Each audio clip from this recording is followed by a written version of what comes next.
प्रिय दर्शकों, एक बार फिर डी के मोटिवेशन यूट्यूब चैनल में आप सभी का स्वागत है।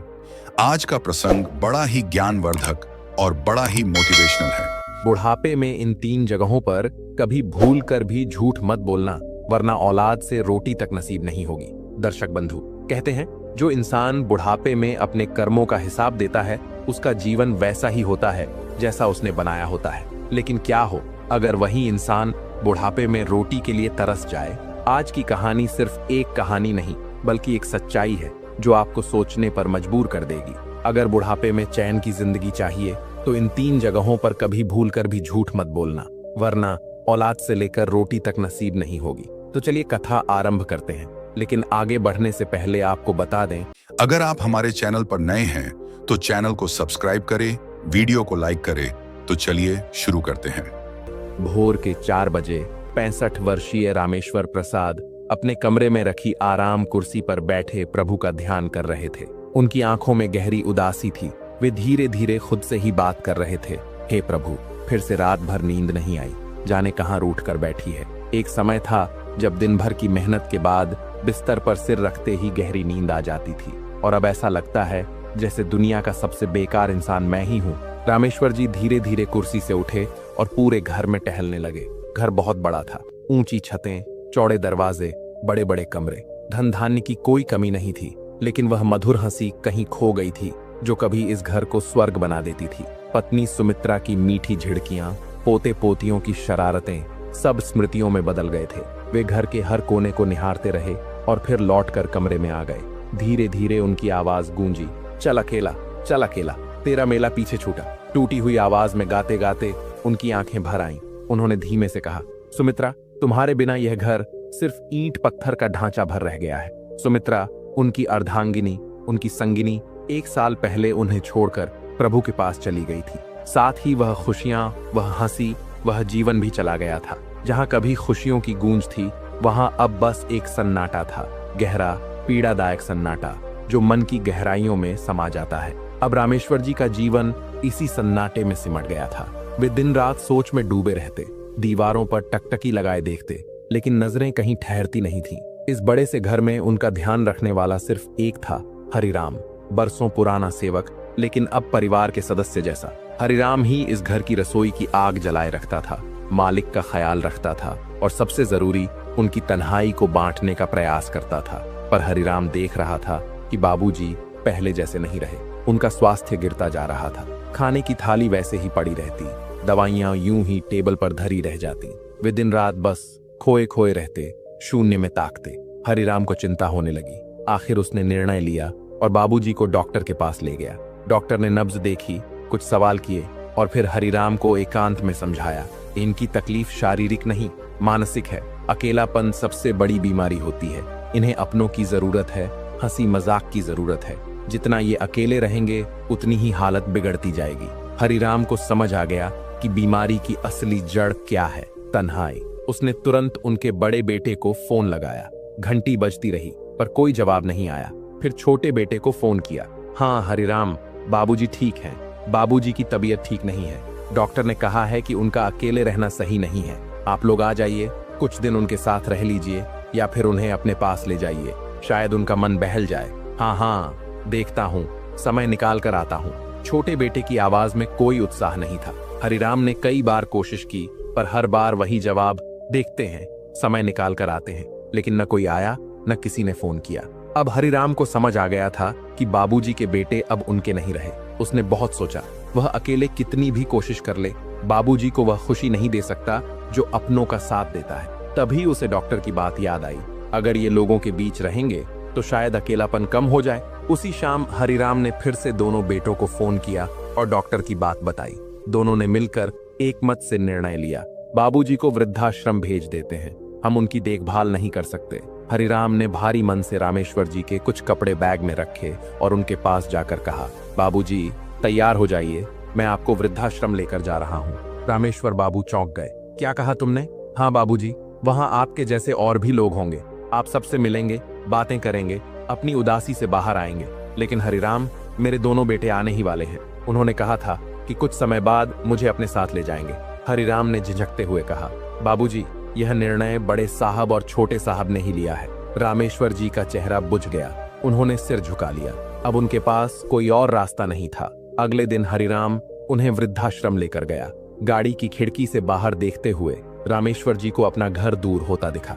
वह घर जिसमें उनकी पूरी जिंदगी बीती थी, वह लोग जो कभी उनके अपने हुआ करते थे, अब केवल नाम के रिश्ते रह गए थे। गाड़ी वृद्धाश्रम के मुख्य द्वार पर आकर रुकी। आइए बाबूजी। हरिराम ने कार का दरवाजा खोला। रामेश्वर प्रसाद बाहर निकले और चारों ओर देखा। चार दीवारी से घिरा यह वृद्धाश्रम, जहां उनकी बाकी की जिंदगी बीतने वाली थी, यह उन्हें किसी जेल से कम नहीं लग रहा था। भीतर कदम रखते ही कई तरह की आवाजें सुनाई दी। कोई अखबार पढ़ रहा था, कोई यूं ही टहल रहा था, तो कोई गेट की ओर देखते हुए जाने किसके लौटने की प्रतीक्षा कर रहा था। क्या मैं भी अब इसी भीड़ का हिस्सा बनने जा रहा हूं? उन्होंने खुद से सवाल किया।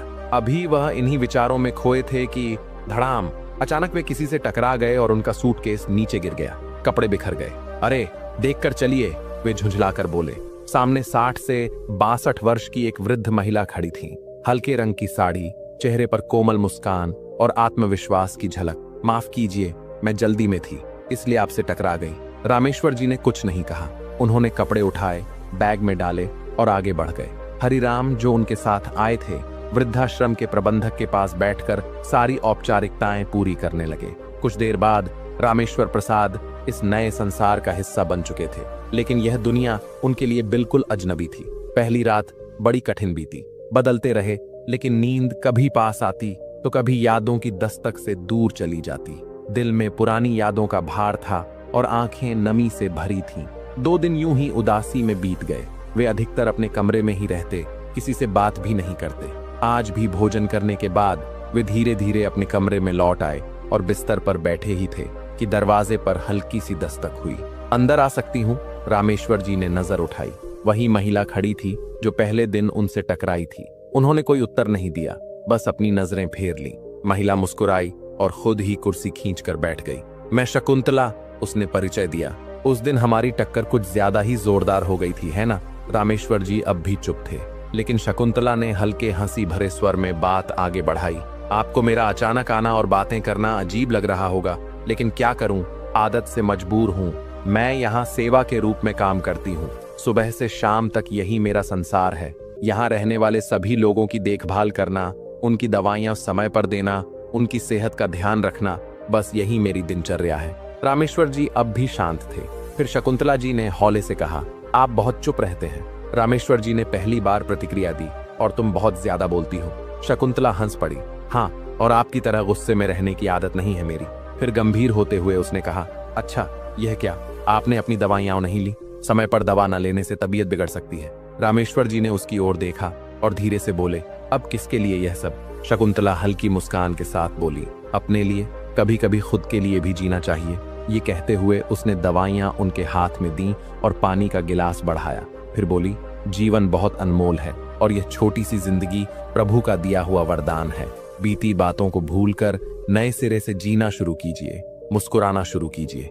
रामेश्वर जी झुंझलाकर बोले, बातें करना बहुत आसान होता है। जिनके जीवन में कोई कष्ट ना हो, वे ही ऐसे उपदेश देते हैं। तुम नहीं जानती कि मैंने अपने जीवन में क्या खोया है। शकुंतला ने गहरी सांस ली। यहाँ जितने लोग हैं, हर किसी ने कुछ न कुछ खोया है। कोई अपनी जीवन भर की पूंजी छोड़ आया है, कोई अपनी पहचान और कोई अपने अपने लोगों को। रामेश्वर जी का चेहरा कठोर बना रहा, लेकिन उनकी आंखों में हल्की नमी तैरने लगी। शकुंतला ने माहौल को हल्का करने के लिए मुस्कुराते हुए कहा, वैसे चाय पीते हैं? यहाँ की चाय बहुत अच्छी होती है। रामेश्वर जी ने पहली बार उसकी ओर ध्यान से देखा। तुम हर बात को हल्का क्यों बना देती हो? शकुंतला फिर मुस्कुरा दी, क्योंकि जीवन को बोझ बनाना बुद्धिमानी नहीं है। रामेश्वर जी के पास कोई उत्तर नहीं था। उन्होंने नजर झुका ली। कुछ देर तक दोनों चुपचाप बैठे रहे। रामेश्वर जी की उंगलियां धीरे धीरे कुर्सी के हथे पर चलने लगी, जैसे कोई पुरानी याद फिर से ताजा हो गई हो। थोड़ा पास आकर शकुंतला ने कहा, अगर मन का दुख किसी से बांटा जाए तो बोझ हल्का हो जाता है। रामेश्वर जी की आंखें गहरी हो गईं। पहली बार उन्होंने दिल खोलकर अपनी बात कहनी शुरू की। मेरा घर कभी खुशियों से भरा हुआ था। मैं, मेरी पत्नी सुमित्रा और हमारे 2 बेटे, हम सब एक साथ रहते थे। खुद को बहुत भाग्यशाली समझते थे कि हमें इतने अच्छे पुत्र मिले। बेटे पढ़ लिख कर बाहर नौकरी करने चले गए, फिर वहीं अपनी पसंद की लड़कियों से विवाह कर लिया। हम पति पत्नी घर में रह गए, लेकिन फिर भी कभी अकेलापन महसूस नहीं हुआ। सुमित्रा पूरे घर की जान थी। उसकी हंसी से दीवारें तक मुस्कुराती थीं। बच्चे भी कभी कभी मिलने आ जाते थे। ये कहते कहते रामेश्वर जी की आवाज कांप गई।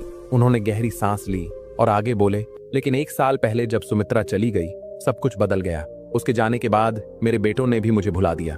रामेश्वर जी की आवाज में कंपन था, उनकी आंखें झुकी हुई थीं। शकुंतला जी ने गहरी नजर से उन्हें देखा और हल्की मुस्कान के साथ बोली, अरे क्या आपकी दुनिया सिर्फ आपके बेटों तक ही सीमित थी? सुमित्रा जी चली गईं, लेकिन उनकी यादों को संजोकर जीने की बजाय आपने खुद को इस सोच में कैद कर लिया कि अब कुछ बचा ही नहीं। रामेश्वर जी चुप थे। ऐसा पहली बार हुआ था कि किसी ने उनकी पीड़ा को सिर्फ सुना ही नहीं, बल्कि उन्हें आईना भी दिखाया था। आपको शर्मा जी के बारे में पता है? शकुंतला जी ने बात आगे बढ़ाई। वे भी आपकी तरह यहीं रहते हैं। एक समय था जब उनके पास सब कुछ था, बड़ा घर, खुशहाल परिवार, दौलत, शोहरत। लेकिन फिर एक हादसे में उन्होंने अपनी पत्नी और इकलौते बेटे को खो दिया।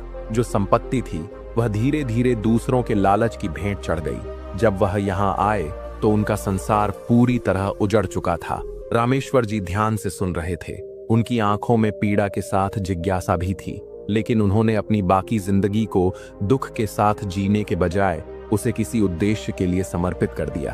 अब वे हर सुबह पास की बस्ती में जाते हैं और गरीब बच्चों को पढ़ाते हैं। उनकी जिंदगी अब दूसरों के लिए रोशनी बन गई है। उन्होंने अपने अकेलेपन को अपनी ताकत बना लिया। रामेश्वर जी की आंखों में हल्की सी चमक लौट आई। तभी बाहर से गार्ड आया। मैडम, आपको मैनेजर साहब बुला रहे हैं। अभी आई, कहकर शकुंतला जी बाहर निकल गईं। उनके शब्दों ने जैसे रामेश्वर जी के भीतर कोई बंद दरवाजा खोल दिया था, जिसके पीछे सालों से धूल जम चुकी थी। उन्होंने पहली बार खुद को हल्का महसूस किया। उस रात रामेश्वर जी ने करवट बदली, लेकिन इस बार यादों की चुभन नहीं थी, बल्कि एक अजीब सी हलचल थी, कुछ करने की, फिर से जीने की। अब वे खुद को बीमार महसूस नहीं कर रहे थे। सुबह की पहली किरण के साथ रामेश्वर जी ने अपने पैरों में चप्पल डाली और धीमे कदमों से कमरे से बाहर आ गए। बाहर एक सुंदर बगीचा था, हरियाली से भरा हुआ, रंग बिरंगे फूलों से सजा हुआ। माली मिट्टी खोदकर पौधों की जड़ों को सींच रहा था। यह दृश्य देखते ही रामेश्वर जी की आंखों में चमक लौट आई। कभी यह मेरा भी शौक था, उन्होंने मन ही मन सोचा। सुमित्रा को गुलाब बहुत पसंद थे, इसलिए मैंने भी घर में फूल उगाए थे। पौधों की तरह इंसान का भी जीवन होता है, देखभाल करो तो खिल उठता है, छोड़ दो तो सूख जाता है। न जाने क्या हुआ। उन्होंने बगीचे में जाकर माली से कुदाल ली और खुद मिट्टी खोदने लगे। माली ने आश्चर्य से देखा, फिर मुस्कुराकर बोला, वाह अंकल जी, आपको बागवानी का शौक है। वहीं शकुंतला जी किसी काम से गुजर रही थी। जब उन्होंने रामेश्वर जी का कमरा खाली देखा तो ठिठक गई। अरे कहाँ गए यह? उन्होंने इधर उधर नजर दौड़ाई और फिर जो देखा उसे देखकर उनकी आंखें हैरानी से फैल गईं। रामेश्वर जी बगीचे में घास पर बैठे थे। आसपास कुछ और बुजुर्ग थे। हल्की फुल्की बातें चल रही थीं और वे जोर जोर से हंस रहे थे।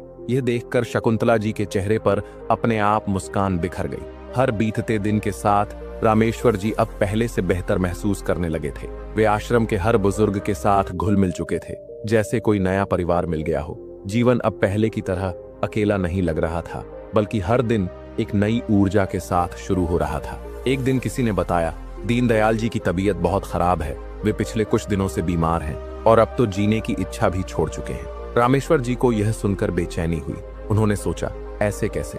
ये तो वही दीनदयाल जी हैं जो हर मजाक में सबसे आगे रहते थे। वे तुरंत उनके कमरे की ओर बढ़े।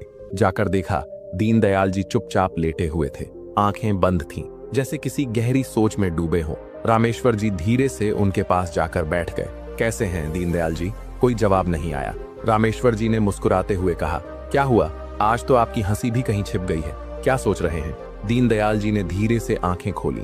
उनके चेहरे पर हल्की मुस्कान आई, लेकिन फीकी सी थी। बस पुरानी बातें याद आ रही हैं। रामेश्वर जी ने तुरंत पूछा, अच्छा कौन सी पुरानी बातें? दीनदयाल जी की आंखों में हल्की चमक आ गई। बस वे दिन याद आ गए जब हम जवान थे, मस्ती करते थे, सिनेमा हॉल में पहली कतार में बैठकर फिल्में देखते थे। रामेश्वर जी हंस पड़े। ओहो, तो आप भी सिनेमा के दीवाने थे? दीनदयाल जी थोड़े उत्साहित होकर बोले। दीवाने क्या कहिए, बस पूछिए मत। अमिताभ बच्चन की हर फिल्म देखी है मैंने, उनके डायलॉग, स्टाइल सब कुछ याद है। रामेश्वर जी मुस्कुराते रहे। यह पहली बार था जब दीनदयाल जी ने इतने दिनों के बाद उत्साह के साथ बातें की थीं। फिर दीनदयाल जी अचानक जोश में बोले, शोले मेरी सबसे पसंदीदा फिल्म थी। गब्बर सिंह, जय वीरू, बसंती, क्या फिल्म थी, कितनी बार देखी थी मैंने। काश एक बार फिर देख सकता। इतना कहते कहते उनकी आंखों में नमी आ गई। रामेश्वर जी ने उन्हें चुपचाप देखा और मन ही मन सोचा, अगर इनकी यह ख्वाहिश पूरी कर दी जाए तो कैसा रहेगा। उसी शाम उन्होंने वृद्धाश्रम के प्रबंधक से बात की। हमारे लिए एक मूवी नाइट रख सकते हैं? मैनेजर थोड़ा हैरान हुआ। मूवी नाइट यहाँ? हाँ, दीनदयाल जी को उनकी पसंदीदा फिल्म देखने को मिल जाएगी और बाकी बुजुर्गों को भी। उन्हें भी थोड़ा मनोरंजन चाहिए ना। थोड़ी बातचीत के बाद मैनेजर तैयार हो गया। ये बस एक फिल्म देखने की बात नहीं थी, बल्कि यह एक नई रोशनी थी जो उन सभी के जीवन में एक नई ऊर्जा भर सकती थी। यह शाम सिर्फ एक मूवी नाइट नहीं, बल्कि यादों को ताजा करने, जीवन को फिर से जीने और उन खुशियों को संजोने का अवसर बनने वाली थी जो कभी खो गई थी। अगले दिन विशेष रूप से शोले दिखाने की तैयारी की गई।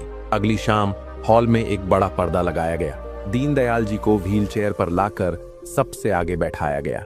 जैसे ही फिल्म शुरू हुई, दीनदयाल जी बड़े ध्यान से देखने लगे।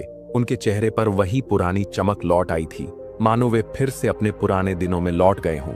यह दृश्य देखकर रामेश्वर जी की आंखें नम हो गईं। इतने दिनों बाद न सिर्फ दीनदयाल जी बल्कि बाकी बुजुर्ग भी मुस्कुरा उठे। लेकिन कुछ ही दिन बीते थे कि दीनदयाल जी की तबीयत और बिगड़ गई। डॉक्टर ने कह दिया कि अब ज्यादा समय नहीं बचा है। यह सुनकर आश्रम में एक गहरी उदासी छा गई। रामेश्वर जी उनके पास जाकर बैठे और उनका हाथ थाम लिया। दीनदयाल जी का चेहरा भावशून्य था, लेकिन उनकी आंखों में कोई अनकही बात थी। रामेश्वर जी ने श्रीमद् भगवद गीता उठाई और पाठ शुरू किया। उनकी आवाज पूरे कमरे में गूंजने लगी। जैसे जैसे गीता के श्लोक आगे बढ़ते गए, वैसे वैसे दीनदयाल जी की सांसें धीमी पड़ने लगीं। उनके चेहरे पर शांति उतर आई और फिर वे हमेशा के लिए इस संसार को त्याग कर प्रभु की शरण में चले गए। पूरे वृद्धाश्रम में शोक की लहर थी, लेकिन साथ ही एक सुकून भी था कि उन्होंने अपनी आखिरी इच्छा पूरी करके मुस्कुराहट के साथ दुनिया को अलविदा कहा था। रामेश्वर जी की आंखों में आंसू थे। दीनदयाल जी की विदाई ने उनके दिल पर गहरी छाप छोड़ी। उन्होंने पहली बार महसूस किया कि जीवन का कोई भरोसा नहीं, कौन जाने कौन सा दिन आखिरी हो। अगर ऐसा है तो फिर क्यों ना हर दिन को जिया जाए, अपनी इच्छाओं को पूरा किया जाए। उस रात वे बहुत देर तक सो नहीं सके। करवट बदलते हुए बस एक ही बात उनके मन में घूमती रही। हम अपनी इच्छाओं को मारते रहते हैं, सोचते हैं कि कभी बाद में पूरा करेंगे, लेकिन वह बाद कभी आता ही नहीं। कितने लोग होंगे जो अपनी किसी ख्वाहिश को दिल में लिए ही इस दुनिया से चले जाते होंगे। रामेश्वर जी के मन में अब एक नया विचार जन्म ले चुका था। अगर मैं उन लोगों की आखिरी इच्छाएं पूरी कर सकूं, तो शायद मेरा जीवन सार्थक हो जाएगा। सुबह होते ही उन्होंने सबसे पहले शकुंतला जी से इस बारे में बात की। शकुंतला जी कुछ पल उन्हें देखती रहीं, फिर मुस्कुराकर बोली, अगर तुम यह बीड़ा उठा ही रहे हो तो मैं भी तुम्हारे साथ हूँ। अब रामेश्वर जी और शकुंतला जी वृद्ध आश्रम के बुजुर्गों के पास जाते और उनसे पूछते, कोई ऐसी इच्छा जो आप पूरी करना चाहते हो। शुरुआत में कई लोग हंस दिए, अब इस उम्र में क्या ख्वाहिशें पूरी होंगी। लेकिन फिर गोपाल दास जी ने कहा, मैं अपने बचपन के दोस्त से मिलना चाहता हूँ। बरसों पहले एक गलत फहमी की वजह से हमारी बातचीत बंद हो गई थी। रामेश्वर जी और शकुंतला जी को यह सुनकर बहुत अच्छा लगा, लेकिन समस्या यह थी कि गोपाल दास जी के दोस्त अब किसी दूसरे शहर में रहते थे और उनका फोन नंबर भी नहीं था। फिर भी शकुंतला जी और रामेश्वर जी ने कई जगह खोजबीन की और आखिरकार उनका पता लगा लिया। जब दशकों बाद दोनों दोस्त मिले तो उनकी आंखों में आंसू थे और होठों पर मुस्कान। आखिरी बार उन्होंने एक दूसरे को जवानी के दिनों में देखा था और आज वे जीवन के अंतिम पड़ाव पर मिले थे। उन्होंने पूरा दिन साथ बिताया और भावुक होकर बोले, कितने साल बेकार गवा दिए सिर्फ एक गलतफहमी की वजह से। कब से दिल में इच्छा थी अपने जिगरी दोस्त से मिलने की, अब जाकर पूरी हुई। वे दोनों दिल से रामेश्वर जी और शकुंतला जी को धन्यवाद देने लगे। अब रामेश्वर जी का जीवन एक नई दिशा में बढ़ चुका था। वे वृद्धाश्रम के बुजुर्गों के पास जाते, उनकी अधूरी इच्छाओं के बारे में पूछते और उन्हें पूरा करने का हर संभव प्रयास करते। कोई अपने बचपन के गांव जाना चाहता था तो कोई तीर्थ यात्रा पर, कोई अपने बेटे को एक बार देखना चाहता था तो कोई अपनी पसंदीदा मिठाई खाना चाहता था। रामेश्वर जी और शकुंतला जी ने मिलकर कई लोगों के जीवन को खुशियों से भर दिया था। धीरे धीरे यह आश्रम बदलने लगा था। अब यहाँ बुजुर्ग मन मारकर नहीं जीते थे, बल्कि अपनी जिंदगी के आखिरी दिनों को खुलकर जीने लगे थे। कभी भजन संध्या का आयोजन होता तो कभी शतरंज की बिसात बिछाई जाती, कभी कैरम का खेल खेला जाता तो कभी रामायण का पाठ होता। जीवन में फिर से रंग भर गए थे। रामेश्वर जी खुद भी बदल चुके थे। जो कभी खुद के अकेलेपन से जूझ रहे थे, अब वे दूसरों के जीवन में रोशनी लाने वाले फरिश्ते बन गए थे। एक दिन रामेश्वर जी ने शकुंतला जी से कहा, मेरे बारे में तो आपको सब कुछ मालूम है, लेकिन अपने बारे में तो कुछ बताया ही नहीं। आप कहाँ रहती हैं? परिवार में कौन कौन है? शकुंतला जी हल्की मुस्कान के साथ बोली, पति की मृत्यु हुए 20 वर्ष हो गए। एक बेटा है जो शादीशुदा है। पहले मैं नर्स के तौर पर नौकरी करती थी, अब रिटायर होने के बाद वृद्धाश्रम में सेवा करने लगी। दूसरों के चेहरे पर मुस्कान देखकर मुझे सुकून मिलता है। अब दोनों अक्सर आश्रम के काम से बाहर जाते। ये साथ अब सिर्फ संयोग नहीं था, शायद प्रभु की इच्छा थी। रामेश्वर जी ने कई बार महसूस किया था कि शकुंतला जी बिना कहे ही उनकी हर बात समझ जाती हैं। उनके मन की उलझनों को वे बिना बोले ही पढ़ लेती थीं। और अजीब बात यह थी कि शकुंतला जी भी यही महसूस करती थी। वृद्धाश्रम में दोनों घंटों बातें करते, हंसते और पुराने दिनों की यादें साझा करते। ऐसा लगता जैसे जीवन के इस मोड़ पर दोनों को एक नया सहारा मिल गया हो। लेकिन उस दिन माहौल कुछ अलग था। रामेश्वर जी सामान्य दिनों की तरह हंसमुख नहीं थे। उनके चेहरे पर एक गंभीरता थी और वे बार बार कुछ कहने की कोशिश करते, फिर खुद को रोक लेते। क्या हुआ रामेश्वर जी, आज बहुत गुमसुम लग रहे हैं? शकुंतला जी ने पूछा। रामेश्वर जी थोड़ी देर चुप रहे, फिर बोले, शकुंतला जी, हम दोनों ही अकेले हैं। इस उम्र में सहारे की सबसे ज्यादा जरूरत होती है। क्या आपने कभी सोचा है कि अगर हम साथ हो जाएं तो जिंदगी कितनी आसान हो जाएगी? रामेश्वर जी, आप क्या कह रहे हैं? शकुंतला जी हड़बड़ा गईं। रामेश्वर जी ने शांत स्वर में कहा, मैं चाहता हूं कि इस रिश्ते का कोई नाम हो, हम एक दूसरे का सहारा बने और समाज में सम्मान के साथ जीवन बिताएं। शकुंतला जी अवाक रह गईं। उन्हें लगा जैसे किसी ने उनके अंदर एक तूफान खड़ा कर दिया हो। रामेश्वर जी, हम बच्चे नहीं हैं जो यूं नए रिश्तों की कल्पनाएं करने लगे। यह उम्र अब इन सब बातों के लिए नहीं है। वैसे भी अपनापन जताने के लिए कोई रिश्ता जरूरी तो नहीं, लेकिन समाज में रहने के लिए नहीं। रामेश्वर जी, यह बातें हमारी उम्र को शोभा नहीं देती। अगर आपको ये बातें करनी है तो कल से मैं नहीं आऊंगी। कुछ देर तक दोनों के बीच कोई बात नहीं हुई, सिर्फ चुप्पी थी। रामेश्वर जी ने गहरी सांस ली और बोले, मुझे माफ कर दीजिए शकुंतला जी, शायद मैंने ऐसा कुछ कह दिया जो आपको पसंद नहीं आया। आप बेफिक्र रहें, हम पहले की तरह ही मित्र बने रहेंगे। शकुंतला जी हल्की मुस्कान के साथ बोली, हाँ रामेश्वर जी, हमारे बीच जो अपनापन है उसे किसी रिश्ते का नाम देने की जरूरत नहीं है। अगले दिन रामेश्वर जी के मन में अजीब सी हलचल थी। वृद्धाश्रम में बिताए इन 6 महीनों में ऐसा पहली बार हुआ था कि शकुंतला जी आश्रम नहीं आई थी। शायद कोई काम होगा, उन्होंने खुद को तसल्ली दी। लेकिन अगले दिन भी वे नहीं आई। आश्रम में उनकी उपस्थिति एक ऊर्जा की तरह थी। उनकी हंसी हर जगह गूंजती थी, उनके डांटने में भी स्नेह झलकता था। अब उनकी गैर मौजूदगी ने पूरे माहौल को उदास कर दिया था और सबसे ज्यादा यह खालीपन रामेश्वर जी महसूस कर रहे थे। वे दिन भर उनके आने का इंतजार करते, लेकिन हर बीतते दिन के साथ उनके भीतर की आत्मग्लानि बढ़ती जा रही थी। क्या मैंने सच में कोई गलती कर दी? आखिरकार एक दिन उन्होंने आश्रम के मैनेजर से पूछा, क्या आपको पता है शकुंतला जी कहाँ हैं? नहीं, मुझे भी कोई जानकारी नहीं, उनका फोन भी नहीं लग रहा। रामेश्वर जी को बेचैनी होने लगी। उन्होंने शकुंतला जी का पता लिया और खुद उनके घर जाने का फैसला किया। शाम का वक्त था। रामेश्वर जी ऑटो से उनके घर पहुंचे। घर ज्यादा बड़ा नहीं था। उन्होंने धीरे से दरवाजे पर दस्तक दी। कोई जवाब नहीं आया। गेट पर ताला नहीं है, इसका मतलब कोई अंदर है, उन्होंने मन में सोचा। फिर दोबारा कोशिश की। दरवाजा खुला, सामने शकुंतला जी थीं, लेकिन वे वैसी नहीं लग रही थीं जैसी आश्रम में दिखती थीं। उनका चेहरा उतरा हुआ था, चाल भी धीमी थी। अरे रामेश्वर जी, आप यहाँ? उनकी आवाज में हैरानी थी। शकुंतला जी, आप कहाँ थीं? पूरे 1 हफ्ते से नहीं दिखी, फोन भी नहीं उठाया। सब लोग परेशान थे। आप ठीक तो हैं? शकुंतला जी ने हल्की मुस्कान के साथ दरवाजे से हटते हुए इशारा किया। आइए रामेश्वर जी, अंदर आइए। रामेश्वर जी धीमे कदमों से भीतर दाखिल हुए। कमरा साफ सुथरा था, लेकिन उसमें एक अजीब सी वीरानी फैली थी। सोफे के पास रखी मेज पर दवाइयां रखी थीं। उनकी नजर उन पर गई, फिर उन्होंने शकुंतला जी की ओर देखा। आपकी तबीयत ठीक नहीं लग रही, क्या हुआ? शकुंतला जी गहरी सांस लेकर बैठ गईं। कुछ दिनों से तबीयत ठीक नहीं थी, कमजोरी भी महसूस हो रही थी। डॉक्टर को दिखाया तो पता चला कि डेंगू हो गया है। डेंगू? रामेश्वर जी की आवाज में चिंता झलक उठी। आपने किसी को बताया भी नहीं और आप यहाँ अकेली हैं? शकुंतला जी हल्की मुस्कुराई। इस अकेलेपन के साथ जीने की आदत हो गई है रामेश्वर जी। रामेश्वर जी को उनकी मुस्कान में छिपा दर्द साफ दिखाई दे रहा था। उन्होंने धीरे से पूछा, आपका बेटा? आपने बताया था कि आपके बेटे बहू हैं, वे कहाँ हैं? बस ये सुनते ही शकुंतला जी की आंखें छलक आईं। उन्होंने जल्दी से अपना चेहरा दूसरी ओर कर लिया, जैसे खुद को संभालने की कोशिश कर रही हो। बेटा बहू तो हैं, लेकिन उनकी आवाज की कंपी उनके मन की हालत बयां कर रही थी। रामेश्वर जी ध्यान से उनकी ओर देखते रहे, लेकिन शकुंतला जी ने आंखें बंद कर लीं, जैसे कोई पुरानी याद उनके सामने आ गई हो। फिर बेहद शांत आवाज में बोली, वह अपने परिवार के साथ ऊपर की मंजिल पर रहता है। मेरी बहू को मेरे साथ रहना पसंद नहीं था, इसलिए उसके कहने पर मेरा बेटा अपने परिवार को लेकर मुझसे अलग हो गया। रामेश्वर जी अवाक रह गए। क्या? हाँ, जिसके लिए पूरी जिंदगी मेहनत की, उसने अपनी पत्नी के कहने पर मुझे अकेला छोड़ने में जरा भी देर नहीं लगाई।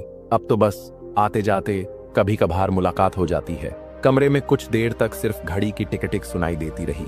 रामेश्वर जी ने मन में सोचा, इतनी जिंदा दिल महिला और इतनी अकेली। मैं सोचता था कि सिर्फ मैं ही अपने अकेलेपन से जूझ रहा हूँ, लेकिन शकुंतला जी, इनकी मुस्कान के पीछे कितना दर्द छिपा था, ये मैं कभी समझ ही नहीं पाया। उन्होंने उनकी ओर देखा और धीरे से पूछा, आपने दवाइयां ली? शकुंतला जी ने ना में सिर हिला दिया। रामेश्वर जी को जाने क्यों यह सुनकर बहुत तकलीफ हुई। आश्रम में सबकी दवाइयों का ध्यान रखती हो, लेकिन अपने लिए लापरवाही कर रही हो। थोड़ा रुक कर बोले, खाना भी नहीं खाया होगा, है ना? शकुंतला जी ने कुछ जवाब नहीं दिया, बस हल्की मुस्कान दे दी। रामेश्वर जी ने इधर उधर देखा और अचानक बोले, ठीक है, पहले मैं आपके लिए खाना बनाकर लाता हूँ। शकुंतला जी चौंक कर बोली, अरे नहीं, रहने दीजिए, भूख नहीं है मुझे। लेकिन मुझे तो भूख लगी है, वह भी जोरों की। रामेश्वर जी हंसकर बोले, अब मैं खाना बनाने जा रहा हूँ और हम साथ में खाएंगे। कहते हुए वे किचन की ओर बढ़ गए। जल्दी जल्दी दलिया बनाया और 2 कटोरियों में डालकर बाहर आए। शकुंतला जी की हंसी छूट गई। आपको रसोई में देखकर अजीब लग रहा है? रामेश्वर जी ने हंसते हुए कटोरी उनकी ओर बढ़ाई। जिंदगी में पहली बार किसी के लिए खाना बनाया है, पता नहीं कैसा बना है, पर खाकर बताइएगा। शकुंतला जी ने एक चम्मच दलिया लिया और हल्की मुस्कान के साथ बोली, सच कहूं तो बहुत अच्छा लगा। जाने कितने दिनों के बाद किसी ने अपने हाथों से मेरे लिए कुछ बनाया है। दोनों धीरे धीरे बातें करते हुए खाना खाने लगे। शकुंतला जी के चेहरे पर तसल्ली देखकर रामेश्वर जी को सुकून मिल रहा था। कई दिन ऐसे ही बीत गए। रामेश्वर जी हर रोज थोड़ी देर के लिए शकुंतला जी का हालचाल पूछने आते। कभी उनके लिए फल लाते, कभी घर के काम में मदद कर देते। उस दिन भी जब वे शकुंतला जी से मिलकर लौट रहे थे, ऊपर की मंजिल से किसी ने उन्हें जाते हुए देख लिया। शकुंतला जी अभी अंदर जाकर लेटी ही थीं कि एक कड़कती आवाज उनके कानों में पड़ी। ये सब क्या चल रहा है माँ? शकुंतला जी चौंक गई। सामने उनका बेटा और बहू खड़े थे। बेटे का चेहरा गुस्से से तमतमाया हुआ था। क्या हुआ, तुम इतने गुस्से में क्यों हो? शकुंतला जी ने धीमे स्वर में पूछा। वाह, पूछ तो ऐसे रही हैं जैसे कुछ मालूम ही नहीं। कौन है वह आदमी? क्यों आता है वह रोज यहाँ? क्या रिश्ता है तुम्हारा उनसे? शकुंतला जी स्तब्ध रह गई। बहू ने आग में घी डालते हुए कहा, मुझे तो दाल में कुछ काला नजर आता है। शकुंतला जी का सिर चकराने लगा। जैसे तैसे उन्होंने खुद को संभाला और गंभीर स्वर में बोली, क्या बकवास कर रहे हो? शर्म आनी चाहिए तुम लोगों को। जिसके बारे में तुम इस तरह की बातें कर रहे हो, वह सिर्फ मेरे मित्र हैं।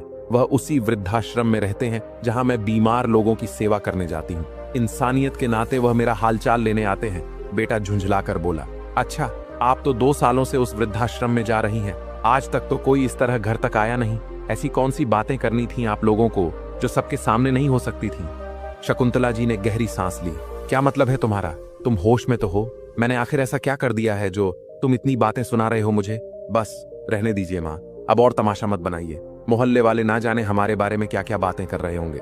अब और कोई बहस नहीं होगी। आगे से वह आदमी यहाँ नहीं दिखना चाहिए। और आज के बाद आप भी वृद्धाश्रम जाने का ख्याल छोड़ दें। उम्र हो गई है, लेकिन घूमने फिरने का शौक अभी तक खत्म नहीं हुआ। कहते हुए बेटा और बहू ऊपर चले गए। शकुंतला जी की आंखों में आंसू थे। कुछ पल वैसे ही खड़ी रही। समझ नहीं पा रही थी कि अपने ही बेटे को कैसे समझाए कि इंसानियत नाम की चीज भी इस दुनिया में होती है। उनके भीतर भारी उथल पुथल चल रही थी। एक मन कहता, शायद बेटे की बात मान लेनी चाहिए। अगर उसे लगता है कि मैं कुछ गलत कर रही हूं तो मुझे रुक जाना चाहिए। फिर दूसरा मन कहता, लेकिन मैंने किया ही क्या है? अगर मैं किसी के साथ बैठकर 2 पल बातें कर लेती हूँ, वृद्धाश्रम चली जाती हूँ, कुछ बेसहारा बुजुर्गों को अपनी सेवा से सुकून देने की कोशिश करती हूँ, तो क्या मैं गलत हूँ? उन्होंने अपना सिर पकड़ लिया। सोचते सोचते मन इतना बेचैन हो गया था कि सांस तक लेना भारी लग रहा था। ना तो उन्होंने रात का खाना खाया, ना ही दवा ली। अगली सुबह जब आंख खुली तो तेज बुखार था। पूरा शरीर कमजोर महसूस हो रहा था। देखा तो बुखार की दवा भी खत्म हो चुकी थी। भारी कदमों से चलकर बाहर आई और बेटे बहू को आवाज लगाई। लेकिन कोई जवाब नहीं आया। कमरे में वापस जाकर बिस्तर पर निढाल होकर लेट गई। अचानक दरवाजे पर हल्की सी आहट हुई। पोते ने झिझकते हुए अंदर झांका। दादी, उसने धीरे से पुकारा। बेटा, पानी, उन्होंने कमजोर आवाज में कहा। पोते ने जल्दी से किचन से पानी लाकर उनके कांपते हाथों में थमाया। बेटा, अपने पापा को बुलाओ तो जरा। ठीक है दादी, मैं मम्मी पापा को बुलाकर लाता हूँ, कहते हुए वह दौड़कर ऊपर गया। पापा, दादी बहुत बीमार हैं, आपको बुला रही हैं। लेकिन बेटे ने कोई खास ध्यान नहीं दिया। माँ का हालचाल पूछे बिना वह ऑफिस के लिए निकल गया। मम्मी, दादी को देखो ना, बच्चे ने फिर से कहा। तू चुपचाप पढ़ाई कर, कुछ ज्यादा ही बोलने लगा है, बहू ने बेरुखी से कहा और दरवाजे की कुंडी लगा दी। कुछ घंटे बाद दोपहर के समय रामेश्वर जी आए। शकुंतला जी की हालत देखकर घबरा गए। उनका चेहरा पीला पड़ गया था, बदन तप रहा था और आंखें आधी खुली थीं। हे भगवान, ये क्या हो गया आपको? शकुंतला जी, रामेश्वर जी ने घबराते हुए उनके माथे पर हाथ रखा। तेज बुखार था। उन्होंने इधर उधर देखा, लेकिन कोई नजर नहीं आया। वे तुरंत बाहर भागे। सड़क पर खड़े होकर एक ऑटो बुलाया। जल्दी से शकुंतला जी को सहारा देकर बाहर लाए। उसी समय शकुंतला जी की बहू छत पर खड़ी यह सारा नजारा देख रही थी। उसने तुरंत अपने पति को फोन लगाया। आपकी माँ फिर से घर से निकल गई है, और वह भी उसी आदमी के साथ। बेटा गुस्से से कांपते हुए बोला, मेरे मना करने के बावजूद भी आज आने दो उन्हें घर। अस्पताल में 3-4 घंटे बाद शकुंतला जी की हालत थोड़ी बेहतर हुई। रामेश्वर जी उनके पास बैठे थे। शाम ढल रही थी। अस्पताल में बिस्तर पर लेटी शकुंतला जी ने कहा, रामेश्वर जी, मुझे एक बार फिर वृद्धाश्रम जाना है, वहां जाकर मन को शांति मिलती है। रामेश्वर जी हल्की मुस्कान के साथ बोले, ठीक है, मैं आपको वहां ले चलता हूँ। वृद्धाश्रम जाने का सोचते ही शकुंतला जी उत्साहित हो उठी। घर की घुटन से बाहर आने का विचार उन्हें सुकून दे रहा था। रामेश्वर जी ने अस्पताल से छुट्टी करवाई और उन्हें लेकर वृद्धाश्रम की ओर चल पड़े। उधर घर पर उनके बेटे का गुस्सा उबाल पर था। बहुत देर हो चुकी थी, लेकिन शकुंतला जी अब तक घर नहीं लौटी। बेटा समझ गया था कि उनकी माँ कहाँ होंगी। इधर शकुंतला जी और रामेश्वर जी वृद्धाश्रम के दरवाजे तक पहुंचे ही थे कि पीछे एक कार आकर रुकी। उसमें बेटे और बहू ने देखा कि वे ऑटो से उतर रहे थे और धीरे धीरे वृद्धाश्रम के भीतर जा रहे थे। बेटे की मुट्ठी कस गई और चेहरा गुस्से से लाल हो गया। देखा, मैंने कहा था ना कि दाल में कुछ काला है। अब तो खुलेआम इस आदमी के साथ घूम रही हैं आपकी माँ, बहू बोली। जैसे ही शकुंतला जी आश्रम में दाखिल हुई, उनके चेहरे पर सुकून छा गया। वहां मौजूद वृद्धजन उन्हें देखकर खिल उठे। ऐसा लग रहा था जैसे वे अपने लोगों के बीच लौट आई हों। अब तक जो कमजोरी महसूस हो रही थी, वह मानो यहाँ आते ही कहीं गायब हो गई। अरे शकुंतला जी, कैसी हैं आप? आपके बिना आश्रम सूना सूना लग रहा था। चारों तरफ से अपनापन झलक रहा था। किसी ने कुर्सी खींच कर दी, कोई पानी का गिलास लेकर आ गया। कुछ वृद्ध महिलाएं पास आकर बैठ गईं और हंसी मजाक का दौर चल पड़ा। शकुंतला जी कई दिनों के बाद आज खुलकर हंसी थी, लेकिन तभी हॉल की हलचल अचानक थम गई। सबकी नजरें दरवाजे की ओर टिक गईं। दरवाजे पर शकुंतला जी का बेटा और बहू खड़े थे। उनके साथ 6-7 साल का पोता भी था। बेटे की आंखों में गुस्सा था और बहू के चेहरे पर हिकारत। अब यही सब बाकी रह गया करने को? हमारे मुंह पर कालिख पोतने में कोई कसर नहीं छोड़ी, बेटे ने कहा। शकुंतला जी तुरंत उठकर उनके पास आईं। ये कैसी बातें कर रहे हो तुम? कुछ तो शर्म करो। शर्म तो आपको आनी चाहिए, बहू ने तीखी आवाज में कहा। दोपहर में आप बीमारी का बहाना बनाकर निकली थी और अब यहाँ बैठकर हंसी ठिठोली हो रही है। वैसे इतनी देर कहाँ थी आप इस आदमी के साथ? हॉल में सन्नाटा छा गया। सभी वृद्धाश्रम के सदस्य स्तब्ध थे। शकुंतला जी को अपनी बहू के शब्दों पर यकीन ही नहीं हो रहा था। अपनी हद में रहो बहू, उनकी आवाज में गंभीरता थी। मुझे बहुत तेज बुखार था, मेरी हालत बहुत खराब थी, दवा भी नहीं थी। वो तो रामेश्वर जी समय पर आ गए और अस्पताल लेकर गए, तब जाकर सांस में सांस आई, वरना ना जाने क्या होता। ओह, तो अब ये आपकी देखभाल करेंगे? बेटे ने व्यंग्य से कहा। हम यहाँ मर गए थे क्या? ये सुनकर रामेश्वर जी आगे बढ़े और ऊंची आवाज में बोले, मर तो नहीं गए थे, लेकिन जब इन्हें जरूरत थी तब तुम थे कहाँ? बेटे की आंखों में आग थी। आपको हमारे बीच बोलने की कोई जरूरत नहीं है, ये हमारा पारिवारिक मामला है। रामेश्वर जी ने ठंडी हंसी हंसी। पारिवारिक मामला? जहां माँ की तबीयत इतनी खराब हो और बेटा बहू खबर तक ना ले, उसे परिवार कहते हो? बेटे की आंखों में गुस्सा उमड़ पड़ा। मैं कहता हूँ अपना मुंह बंद रखिए, वरना क्या गलत कहा उन्होंने? शकुंतला जी तेज आवाज में बोली। बहू ने चिल्लाते हुए कहा, हद हो गई अब तो। मुझे तो यह समझ नहीं आता कि आप दोनों का रिश्ता क्या है, जो एक शब्द भी एक दूसरे के खिलाफ नहीं सुन सकते। शकुंतला जी का निर्णय। शकुंतला जी ने अपनी आंखें बंद कर ली। मन और मस्तिष्क में बहुत कुछ चल रहा था। फिर धीरे से आंखें खोली और अपने बेटे बहू की ओर देखा। इस सवाल का जवाब भी मैं तुम्हें दे देती हूँ, कहते हुए वह पीछे मुड़ी और रामेश्वर जी की ओर देखा। रामेश्वर जी, मैंने अपनी पूरी जिंदगी अपने बेटे का जीवन संवारने में लगा दी, अपनी हर खुशी कुर्बान कर दी, अपनी जरूरतें, अपनी इच्छाएं, सब कुछ। अकेली माँ होते हुए भी संघर्ष किया, लेकिन अपने बेटे को कोई कमी नहीं आने दी। पर बदले में मुझे क्या मिला? अपमान और घृणा। उनकी आवाज अब दृढ़ थी। अब मुझे एहसास हो गया है कि मैंने अपनी जिंदगी गलत सोच के साथ गुजार दी। आज मैं स्वयं के लिए एक निर्णय लेने जा रही हूँ। उन्होंने गहरी सांस ली और रामेश्वर जी की आंखों में देखा। रामेश्वर जी, क्या आप मुझसे शादी करेंगे? एक पल के लिए जैसे सारा हॉल सन्नाटे में डूब गया। रामेश्वर जी स्तब्ध रह गए। उनकी आंखों में हैरानी थी। बेटे और बहू के चेहरे पर जैसे खलबली मच गई। ये क्या कह रही है माँ? बेटा गुस्से में चीख उठा। इस उम्र में शादी? थोड़ी शर्म करो, लोग क्या कहेंगे?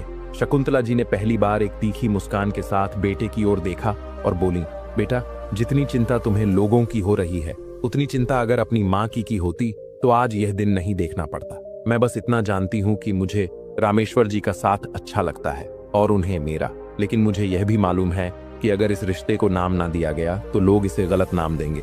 जब अपने ही बेटे बहू ने इज्जत नहीं की तो दुनिया क्या छोड़ेगी? रामेश्वर जी अब भी चुप थे। शकुंतला जी ने उनकी ओर देखा और कहा, रामेश्वर जी, मैंने आपको बहुत करीब से जाना है, आपकी अच्छाई को महसूस किया है। आप मेरे सुख दुख के साथी बन सकते हैं। क्या आप मुझे स्वीकार करेंगे? रामेश्वर जी की आंखों में सम्मान और स्नेह झलक उठा।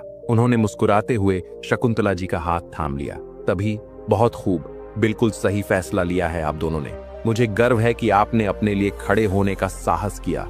वृद्धाश्रम के मैनेजर ने यह कहते हुए तालियां बजाईं। बेटे और बहू के चेहरे पर जैसे हवाइयां उड़ गईं। माँ, आपने हमारी इज्जत मिट्टी में मिलाने में कोई कसर नहीं छोड़ी।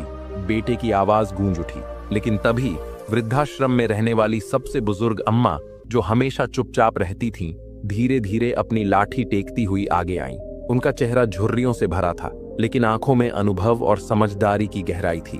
अम्मा की गंभीर आवाज गूंजी, बेटा, किस इज्जत की बात कर रहे हो तुम? जो बेटा अपनी माँ को जीते जी छोड़ दे, क्या वह इज्जतदार कहलाएगा? बेटा सकपका गया। उसने अम्मा की ओर देखा, लेकिन उनके तेज शब्दों ने जैसे उसकी जुबान सिल दी। जब तुम्हारी माँ को प्यार और सम्मान चाहिए था, तब तुमने उन्हें दिया क्या? अकेलापन दिया, उपेक्षा दी। और अब जब उन्होंने अपने लिए जीने का फैसला किया तो तुम्हें समाज याद आ गया। अब पूरा वृद्धाश्रम उनके साथ था। एक बात याद रखना बेटा। अम्मा की आवाज और गहरी हो गई। खुश रहने का अधिकार उम्र का मोहताज नहीं होता। अब बाकी बुजुर्ग भी आगे बढ़े। क्या माँ सिर्फ जन्म देने और त्याग करने के लिए बनी है? क्या उसे कभी अपनी खुशियों के बारे में सोचने का हक नहीं? बेटे ने अपनी पत्नी की ओर देखा, लेकिन वह भी असहज महसूस कर रही थी। अम्मा की आंखों में नमी थी। बेटा, माँ बाप कोई बोझ नहीं होते। हम अपनी पूरी जिंदगी बच्चों को देते हैं और जब बुढ़ापा आता है तो हमें पराया बना दिया जाता है। लेकिन अब जमाना बदल चुका है। हर किसी को अपने बारे में सोचने का पूरा हक है। अम्मा ने शकुंतला जी का हाथ थाम लिया। उनकी आंखों में स्नेह था। बेटा, आज तूने वह किया है जो बहुत कम लोग कर पाते हैं। तू अकेली नहीं, हम सब तेरे साथ हैं। अब पूरा वृद्धाश्रम तालियों की गूंज से भर उठा। तभी शकुंतला जी का पोता, जो यह सब सुन रहा था, मासूमियत से बोला, सच में मेरी दादी की शादी होगी? मैं भी आऊंगा दादी की शादी में। लेकिन तभी उसकी माँ गुस्से में उसका हाथ पकड़कर बाहर ले जाने लगी। जाते जाते पोता बार बार मुड़कर अपनी दादी को देखता रहा।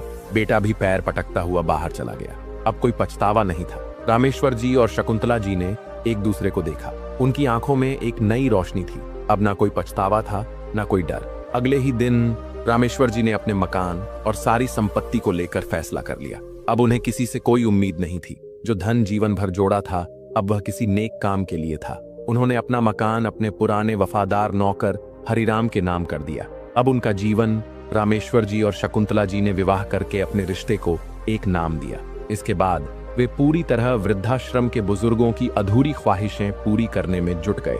वे साथ रहे, एक दूसरे के सुख दुख के साथी बने और अपनी आखिरी सांस तक उन लोगों के लिए जीते रहे जिन्हें दुनिया ने ठुकरा दिया था।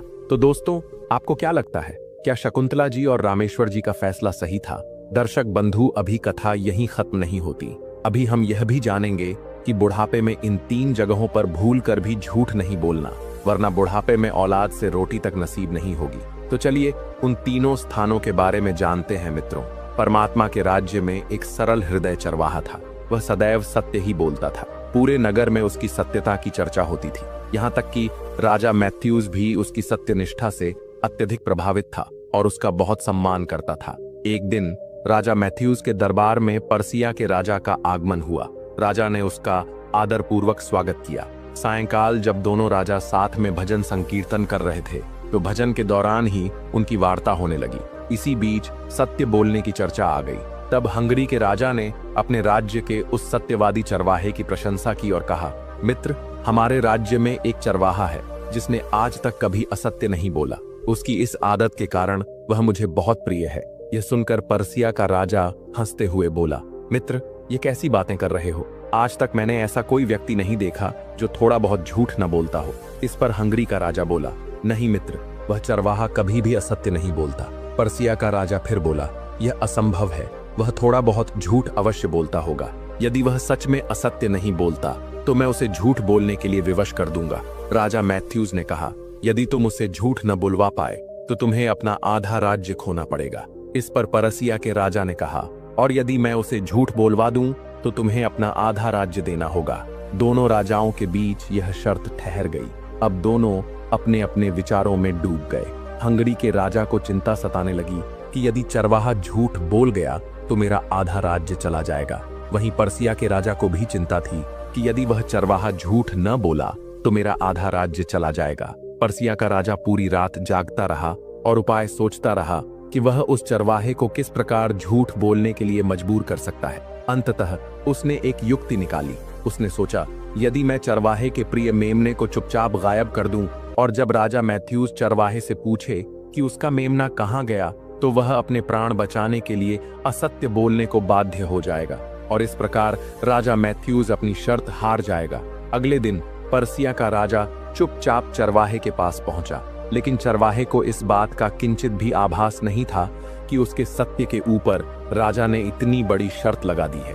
पर्सिया के राजा ने उस चरवाहे को तरह तरह के प्रलोभन देकर उससे वह सुनहरा मेमना लेना चाहा, लेकिन चरवाहे ने उसे किसी भी हालत में देने से मना कर दिया। उसने दृढ़ता से कहा, यह मेरे राजा की अमानत है और मैंने अपने राजा का अन्न खाया है। मैं यह मेमना आपको देकर सिंहासन के सामने असत्य नहीं बोल सकता। राजा की आशाएं टूट गईं। चरवाहा अपने भेड़ों को लेकर फिर जंगल की ओर चल पड़ा, लेकिन पर्सिया का राजा इतनी आसानी से हार मानने वाला नहीं था। वह स्वयं चलकर उसके पास गया, लेकिन जब उसने देखा कि चरवाहा टस से मस नहीं हो रहा तो उसने एक और युक्ति निकाली। अब राजा ने अपनी कन्या को चरवाहे के पास भेजा। उसे विश्वास था कि उसकी कन्या के सौंदर्य से मोहित होकर चरवाहा अवश्य ही मेमना दे देगा। राजकन्या कोमल स्वर में बोली, हे चरवाहे, यदि तुम यह मेमना मुझे दे दो तो मैं तुम्हें अपार धन और वैभव दूंगी। तुम्हें जीवन में किसी भी वस्तु की चिंता नहीं रहेगी। मेरे पिताजी को इस मेमने की अत्यधिक आवश्यकता है। इतना कहकर राजकन्या ने सोने की थैली उसके हाथ में रख दी और उसे कुछ पीने को दिया। चरवाहा मुस्कुराया और बोला, हे राजकन्या, तुम मुझे लोभ देकर मेरे सत्य की परीक्षा लेना चाहती हो, पर मैं अपने धर्म से 1 इंच भी पीछे नहीं हटूंगा। चाहे मुझे सारा संसार भी मिल जाए, फिर भी मैं असत्य नहीं बोलूंगा। परंतु जिसे वह पेय समझकर पी गया, उसमें नशीली वस्तु मिली हुई थी। कुछ ही क्षणों में उसकी चेतना शिथिल हो गई और उसे आभास ही नहीं हुआ कि कब उसने वह मेमना राजकन्या को सौंप दिया। राजकन्या प्रसन्नतापूर्वक वह मेमना लेकर अपने पिता के पास पहुंची। पर्सिया नरेश यह देखकर अत्यधिक प्रसन्न हुआ और मन ही मन बोला, अब तो चरवाहे को राजा मैथ्यूज के सामने असत्य बोलना ही पड़ेगा और मैं अपनी शर्त जीत जाऊंगा। वह सारी रात यही सोचते हुए जागता रहा कि कब सुबह हो और वह राजा मैथ्यूज के राजमहल में जाकर अपनी विजय की घोषणा करे। इधर जब नशीले पदार्थ का प्रभाव कम हुआ तब चरवाहे को चेतना आई। उसने चारों ओर देखा तो पाया कि उसका प्रिय मेमना अब उसके पास नहीं है। उसे स्मरण आया कि वह मेमना तो उसने स्वयं राजकन्या को सौंप दिया है। अब उसे गहरी चिंता होने लगी कि वह राजा मैथ्यूज को क्या उत्तर देगा। वह सोचने लगा, यदि मैं सच कहता हूं कि मैंने वह मेमना राजकन्या को दे दिया तो राजा मुझसे रुष्ट हो सकते हैं, और यदि मैं झूठ बोलता हूं तो मेरा सत्य का व्रत टूट जाएगा। सोचते सोचते उसके मन में एक विचार आया कि क्यों न वह राजा से कह दे कि मेमना कुएं में गिरकर मर गया। लेकिन फिर उसने सोचा, यह भी असत्य होगा, क्योंकि यदि ऐसा होता तो अन्य भेड़ें भी कुएं में गिर जाती। तभी उसकी अंतरात्मा ने पुकारा, झूठ मत बोल, असत्य बोलना महापाप है, सत्य ही ईश्वर का स्वरूप है। अब चरवाहा राजमहल की ओर बढ़ रहा था। उसके मन में कई विचार आ जा रहे थे, लेकिन अंततः उसने मन में निश्चय कर लिया कि वह सत्य ही कहेगा, चाहे कुछ भी हो जाए। चलते चलते उसके मन में एक और विचार आया, क्यों ना राजा से कह दूं कि मेमने को भेड़िया खा गया।